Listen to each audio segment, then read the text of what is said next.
Moving on now to nuclear news. Surprisingly, our nuclear news is not taking place in Russia or the Ukraine, despite senior Russian military leaders discussing last month how and when they might use nuclear weapons on the battlefield in Ukraine. Nelly. Nope. We will learn all about that when the nuclear dust settles towards the end of World War III. No, instead, we're going to turn our focus back home, as Australia has dropped its opposition to the treaty banning nuclear weapons in a vote at the United Nations. Now, don't get too excited, as Australia has yet to actually join the treaty on the prohibition of nuclear weapons. No. We don't do that. Not yet.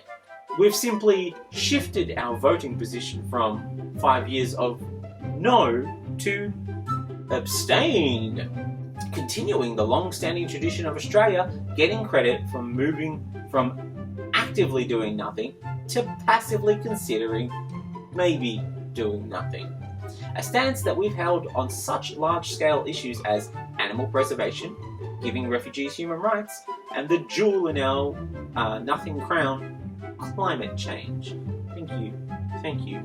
You're welcome. Foreign Affairs Minister Penny Wong said through a spokesperson that Australia had a long and proud commitment to the global non-proliferation and disarmament regime, and that government supported the new treaty's ambition of a world without nuclear weapons, despite at various points having uranium export agreements with all of the declared nuclear weapons states.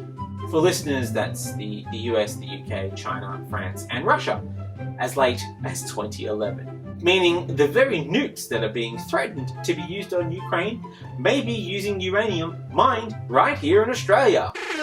We can send them some of the stickers that proudly proclaim their bombs were made with parts imported from Australia. And when the big war comes and both sides send their nukes, we can look above us and proudly proclaim, that was us. We are involved.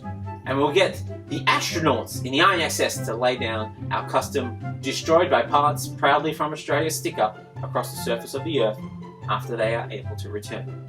The previous coalition government was firmly against the treaty on the prohibition of nuclear weapons, the international agreement that imposes a blanket ban on developing, testing, stockpiling, using, or threatening to use nuclear weapons, or helping other countries to carry out such activities.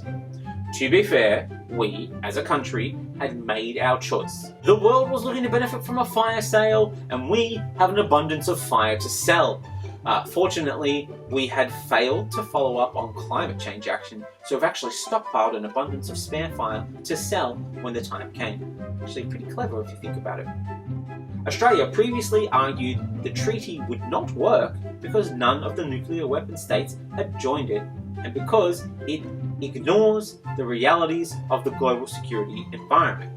Those realities being that we will not stop selling uranium to countries like the US, whose use of nukes to intimidate other countries, who then felt they needed to have their own nukes, even blaming our US alliance obligations, with Australia relying on American nuclear forces to deter any nuclear attack on Australia. Like, for example, if, the US were trying to intimidate some sort of Pacific power, like, just as a random example, China. They'd probably deploy up to 6 nuclear-capable B-52 bombers to northern Australia. Pretty sensible move, given this is where all of the uranium is anyway. They are simply cutting down on the carbon footprint of their nuclear-capable B-52 bombers by not requiring the source of their power to need to be shipped to America, only to be flown back to Australia.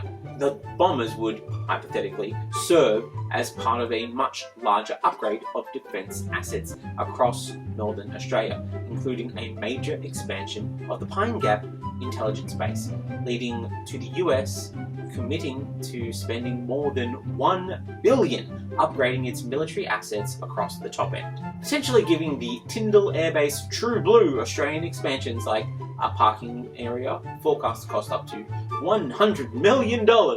and that won't be finished until late 2026, demonstrating the creeping cultural influence of Australia's military might on our little brother America. See, they too can also fail to slowly build a car park. It's amazing. Though plans to build jet fuel storage tanks and an ammunition bunker at the site could be complicated due to Australia's tough rules on gun control. While Australia does have a proud history of the rules not applying to the powerful among us, we could avoid accusations of hypocrisy by pointing out the logical point that we don't have any strict rules on ammo control, it's merely the guns.